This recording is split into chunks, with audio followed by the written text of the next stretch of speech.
larutan di bawah ini yang mempunyai titik didih paling tinggi. Oke, sekarang untuk titik didih kita simbolkan TB ya. Kita simbolkan dengan TB, di mana nanti TB itu titik didih larutan sama dengan delta TB kenaikan titik didih ditambah dengan TB derajat. Ini kita hapus dulu. TB derajat ini merupakan titik didih dari pelarut murninya, TB derajat. Jadi ini titik didih pelarut murni. Misalnya air ya titik didih pelarut murninya 100 derajat Celcius. Kalau misalnya unsur lain ya nanti ada ketetapannya. Nah, jadi kaitannya dengan delta TB atau kenaikan titik didih.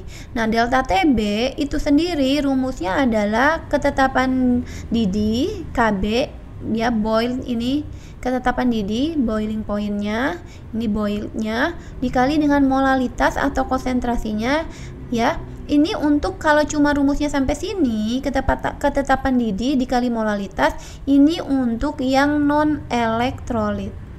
Nanti karena dibagi dua, ada non elektrolit, ada elektrolit. Jadi yang delta TB untuk elektrolit, ketetapan didih dikali konsentrasi yaitu molalitas dikali dengan I. I itu merupakan faktor Van Hoff ya. Nah, ini untuk elektrolit. Nah, I itu nanti dijabarkan lagi. I itu sama dengan 1 tambah N dikurang 1 dikali dengan derajat ionisasi atau alfa. Nanti kalau derajat ionisasi atau alfa dalam soal ini tidak disebutkan, maka I berarti sama dengan nilai N ya. Oke, sekarang non elektrolit itu seperti apa? Seperti gula ya. C6H12O6 ini masuk ke dalam golongan gula atau glukosa. Terus bisa juga urea. Urea itu yang ini nih, CONH2 2 kali. CONH2 2 kali. Jadi seperti ini.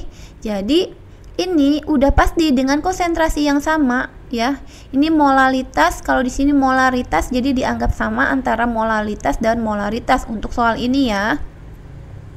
Jadi karena konsentrasinya sama, maka ini pasti salah. Kenapa? Karena non elektrolit lebih rendah titik didihnya dibandingkan elektrolit. Ya, ingat. Kenapa? Karena ada faktor I ini loh. Karena di sini ada pengali I, di sini belum dikali I lagi, ya. Jadi non elektrolit lebih rendah, ini udah pasti salah. Lalu kita mau bahas untuk HCl. HCl itu elektrolit.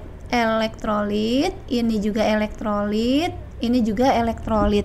Lalu yang membedakan adalah I atau N-nya ya.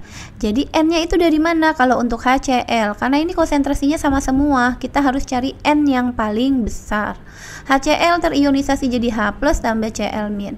Jadi N itu sama dengan koefisien kation atau yang positif ditambah dengan koefisien anion yang negatif. Di sini 1, di sini 1 jadi 2. Untuk NaOH yang ini ya, NaOH sama satu lagi H2SO4, H2SO4. Nah, NaOH itu jadi Na+ tambah OH-. Jadi jumlahnya ya 1 ditambah 1 karena positifnya koefisien depannya 1, ini juga 1. Karena 1 kan nggak ditulis jadi 2. H2SO4 ini ada 2H+ ya. Ini SO4 ini kesatuan jadi tambah SO4 2-. Nah, di sini N-nya berapa? Di sini koefisiennya 2, di sini 1 ya. Jadi 2 tambah 1 jadi 3. Nah, ini I-nya kan sama dengan N. Jadi yang paling tinggi nilai N-nya adalah yang ini 3. Jadi otomatis titiknya kalau dimasukin ke sini 3, pasti nilai kenaikan titik didihnya akan jadi paling besar atau paling tinggi. Berarti jawabannya yang D.